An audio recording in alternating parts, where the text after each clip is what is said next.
Salam sejahtera bagi kita semuanya, anak-anak yang di rumah. Kita semua bersyukur pada Tuhan, apapun yang terjadi dalam hidupan kita, tetap semangat, tetap belajar bersama-sama. Amin. Saat ini kita mau belajar bersama tentang gereja.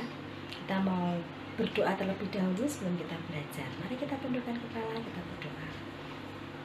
Tuhan Yesus, terima kasih buat segala berkat-Mu bagi kami. Saat ini Tuhan, kami mau belajar. Mampukan kami untuk kami dapat belajar dengan baik. Kami serahkan semua dalam tangan-Mu Tuhan Yesus. Kami siap mau belajar dalam nama Yesus. Amin.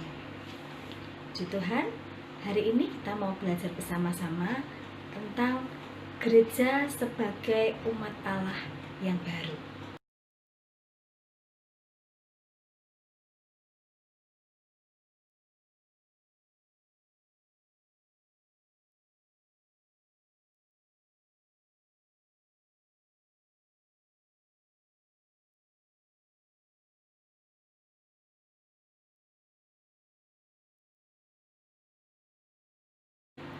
Kita semua pasti tahu apa itu gereja. Ya, gereja bangunannya seperti apa, modelnya seperti apa, kita pasti tahu ya. Nama gerejanya kayak apa, pasti kalian tahu ya. Nama gerejanya ada yang GKJ, ada yang GKI, ada yang GPDI, ada yang Bethel, ada yang banyak sekali. Juga bangunannya seperti apapun pasti kalian tahu, modelnya macam-macam, ada yang besar, ada yang mewah, ada yang kecil, ada yang sederhana. Seluruh kita tahu letaknya di mana, tempatnya gereja itu di mana, kita pasti tahu. Salah satu dari gereja itu pasti kalian ada di tempat itu. Paling tidak setiap minggu kita ke gereja ya. Nah, kita mau belajar awal dari gereja itu berasal dari Pentakosta.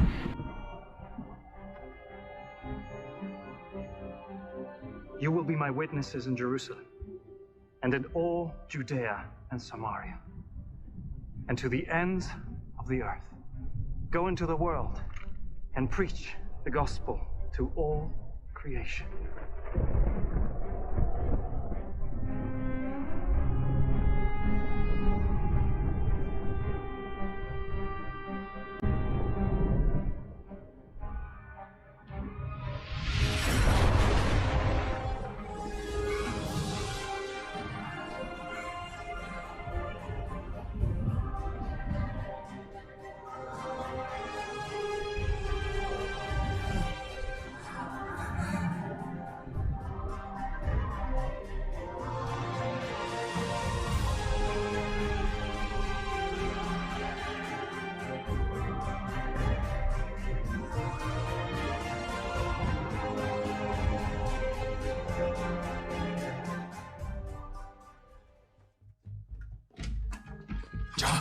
Wake up, all of you. Wake. Come. What are we doing? We're praying. Our Father, who art in heaven, hallowed be your name. Your kingdom come, your will be done on earth.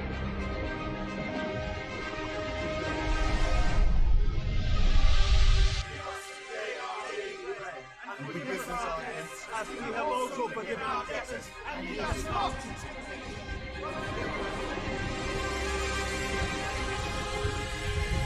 Our Father, hallowed be your name. Your kingdom come, your will be done on earth as it is in heaven. Give us today.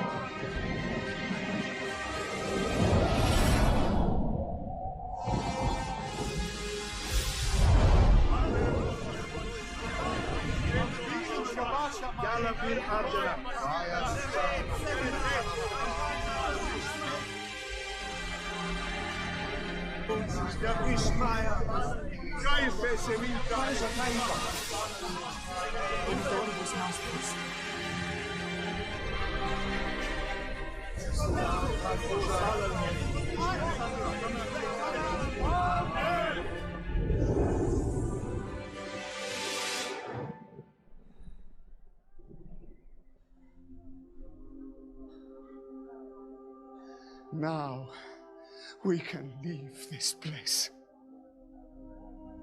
Now Spread his word. Master.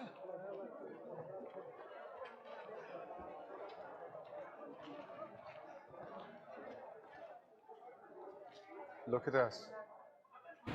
We have no Saat money. itu murid-murid Kristus mulai takut dan tidak mau keluar. Tetapi saat Pentakosta tersebut mereka mulai kepenuhan Roh Kudus, mereka bisa keluar dan mereka bisa menjadi saksi dimanapun What mereka I have. berada. I give you in the name of Jesus of Nazareth. Rise up and walk.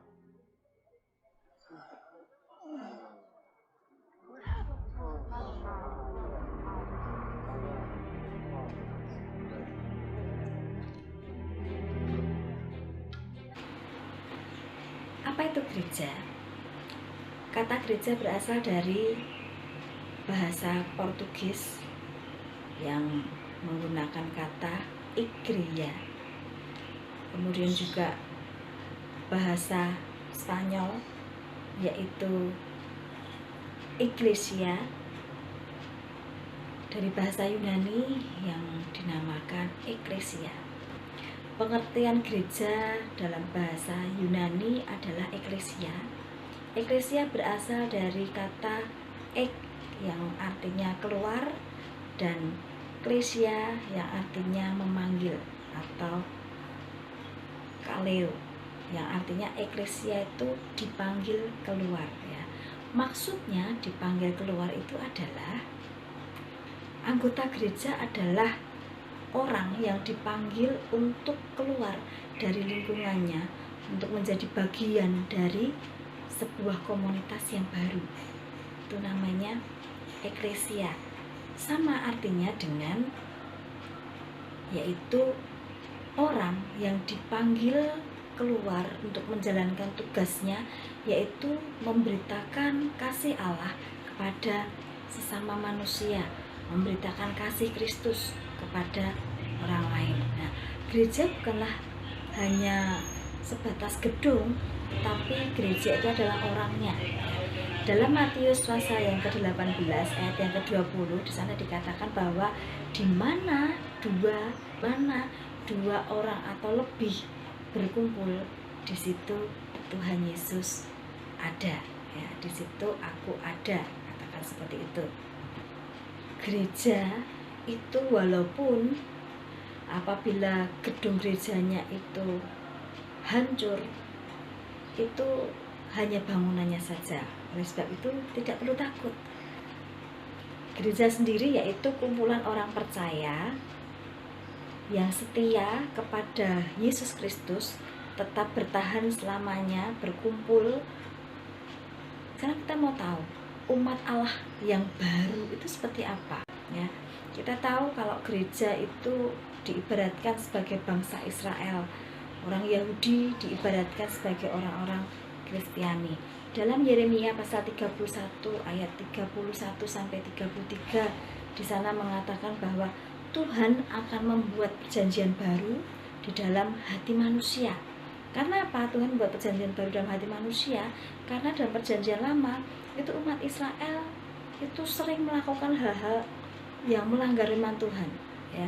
Mereka mengetahui hukum Allah hanya apabila mereka membacanya, mendengar hukum itu, membaca atau disampaikan kepada mereka, tetapi mereka tidak menyimpannya di dalam hati, sehingga banyak sekali pelanggaran-pelanggaran yang dilakukan oleh bangsa Israel. Tetapi dalam perjanjian baru Tuhan menginginkan supaya hukum itu tidak hanya dikatakan, tidak hanya dibaca ya, terpaku dalam loh hati kita sehingga kita bisa melakukan apa yang Tuhan perintahkan dalam kehidupan kita. Kalau dalam perjanjian lama itu ada yang namanya hukum Taurat. Bangsa Israel sering melakukan hukum Taurat untuk menjadi patokan-patokan hidup mereka. Tetapi dalam perjanjian baru Tuhan Yesus memberikan yang namanya hukum kasih.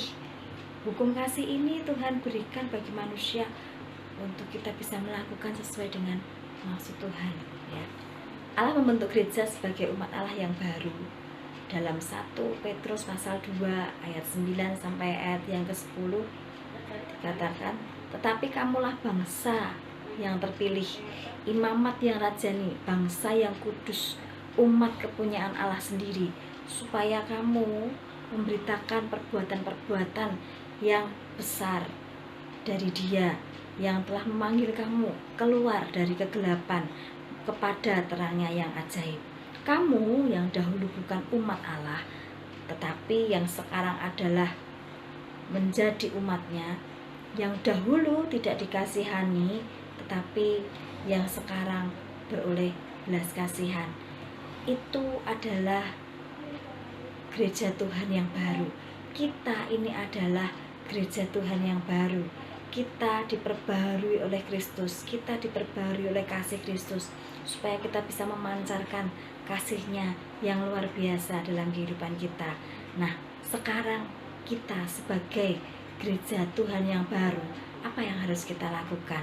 Ada 2 yang harus kita lakukan, yaitu perintah Tuhan bukan hanya dibaca, bukan hanya dihafalkan, tetapi perintah Tuhan itu harus dimasukkan dalam hati dan kita lakukan sesuai dengan kehendak Tuhan. Yang kedua, kita harus bisa menjadi saksi Kristus dimanapun kita berada dan kapan saja. Itulah yang dimaksud dengan gereja Tuhan yang baru. Puji Tuhan, saat ini kita belajar bersama-sama bagaimana kita bisa menjadi gereja Tuhan yang baru, bagaimana kita bisa menjadi garam dan terang dunia dimanapun kita berada. Kita bisa belajar untuk menjadi teladan dimanapun kita berada. Kita bukan hanya menghafalkan firman Tuhan, kita bukan hanya membaca, tetapi firman Tuhan itu biarlah ada dalam hati kita, dan kita bisa melakukannya sesuai dengan firman Tuhan, sehingga kita pun bisa menjadi saksi dimanapun kita berada. Puji Tuhan, demikian pelajaran kita pada hari ini. Kita bersyukur pada Tuhan karena Tuhan senantiasa menyertai kita. Amin. Sampai jumpa lagi. Tuhan Yesus memberkati.